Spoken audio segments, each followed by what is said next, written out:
be talking about the game Shape of Life. This game is going to help kids learn how to identify and describe 2D and basic 3D shapes. So before we dive into the game, as always, just want to point out the 2 resources that you will have. So you'll have your station guide, which will go over how you can play the game in your small group setting in your classroom. It'll tell you how to play the game for level 1, level 2, and level 3. You'll also have your instructor guide, which has some vocabulary ideas that you can introduce to the children, along with some vocabulary to talk with families about. Of course, examples of self and parallel talk. A TS Gold alignment, so this is aligned to the Teaching Strategies Gold 21B objective, understand shapes.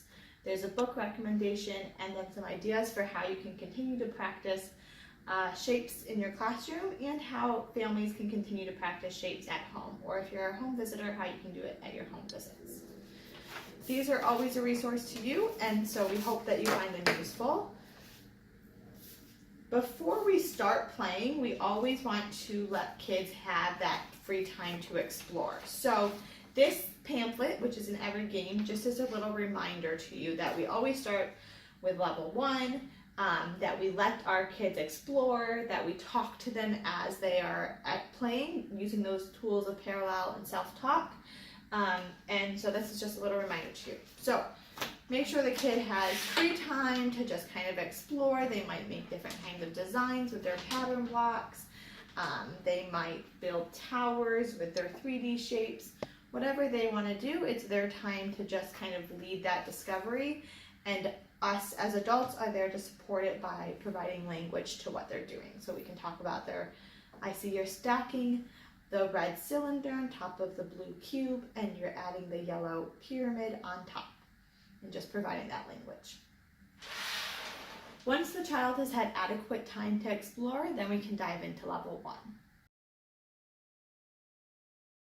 So now we're going to talk about how to play level 1. So you'll have your how to play mat, which will go over instructions for level 1. And you'll also have this big shape map, which kids can play with, use to match shapes to. And families will also get this pamphlet, which will have the translations in all 10 languages for each of these shapes. So make sure families know that they have this resource as well. So in level 1, we're really just focused on the pattern blocks, and we want to ask the kids to see if they can find shapes that are similar. So in this level, we're really just focused on finding identical shapes. So these are 2 green triangles, 2 yellow hexagons. And when the child finds shapes that they find are similar, we can ask them to tell us what's similar about those shapes. So if the child finds these 2 shapes as similar, I'd ask, what's similar about them? And they might say they're both orange, or they might say they both have 1, 2, 3, 4 sides. And whatever language they use is fine. So they might say, these both look like a slice of pizza, and that's great. We just want to encourage them to start to describe those shapes and find things that are similar about the shapes. And even if the shapes that they find are not identical, that's still okay. So they might say that these 2 shapes are similar because they both have 4 sides. That's a totally accurate description, and we would encourage something like that. Same thing here. These are technically both rhombi, and so even though they're not identical, they are both the same shape. If a child already knows that, that's awesome, and we can just continue to encourage that. If the child wants something a little more challenging, they can use their shape mat in level 1 and practice matching their shape. All right. So, Doodle, can you show me where you see a triangle? No, that looks like a hexagon. Let's see. It has 3 sides. Okay, do you see the matching one? Perfect. What color is that? Green. Excellent. And then can you show me the red trapezoid? Perfect. And how?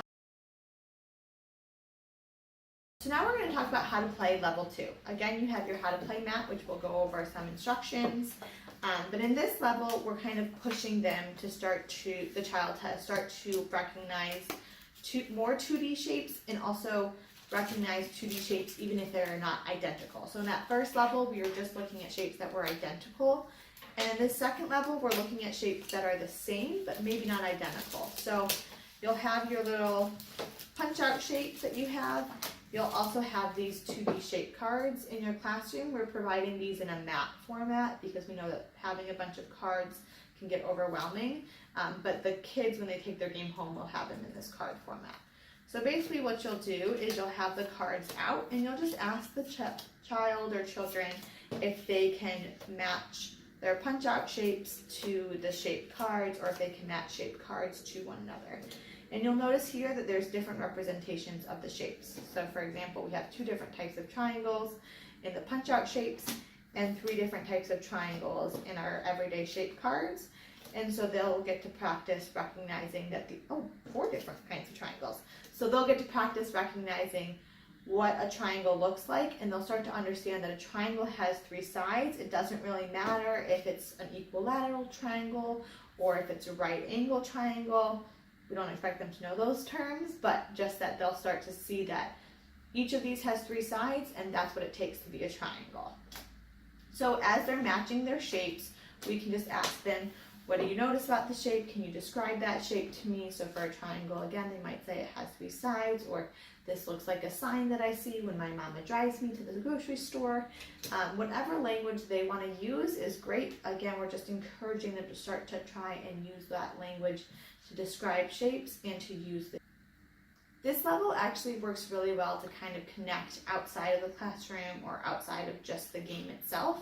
So as you can see, these are the everyday shape cards. They're pictures of things that we see every day around us and pointing out the different shapes that those items are in.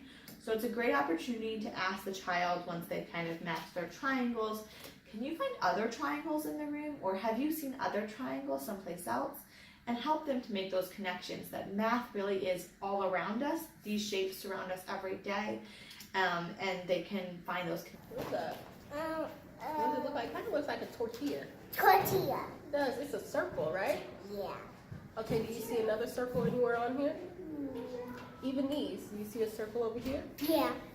Yeah, that definitely looks like that. Perfect. It's round, huh?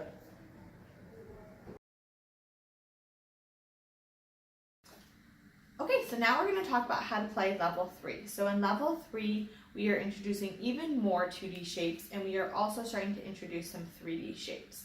Again, they have their everyday shape cards. In this level, you're going to use both the blue ones and the purple ones. And like I was saying earlier, for your classroom, you'll actually have this in a map format, but when they take the game home, they will have it in the card format. So they're just going to look at their punch-out shapes. We have more of them in this level. And they're also going to look at their 3D foam shapes, and they're going to see if they can match them to their everyday shape cards. So if I'm looking at my sphere, I'm going to see if I can find any everyday shape cards that are a sphere. And I see right here, I have a watermelon. That's also a sphere. And I'm going to see if I can find anything else.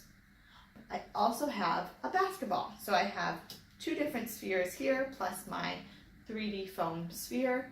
And then I would ask again, can you find any other spheres in our classroom, or if they're playing at home, in our home, and they can look around and see if they can find any other spheres.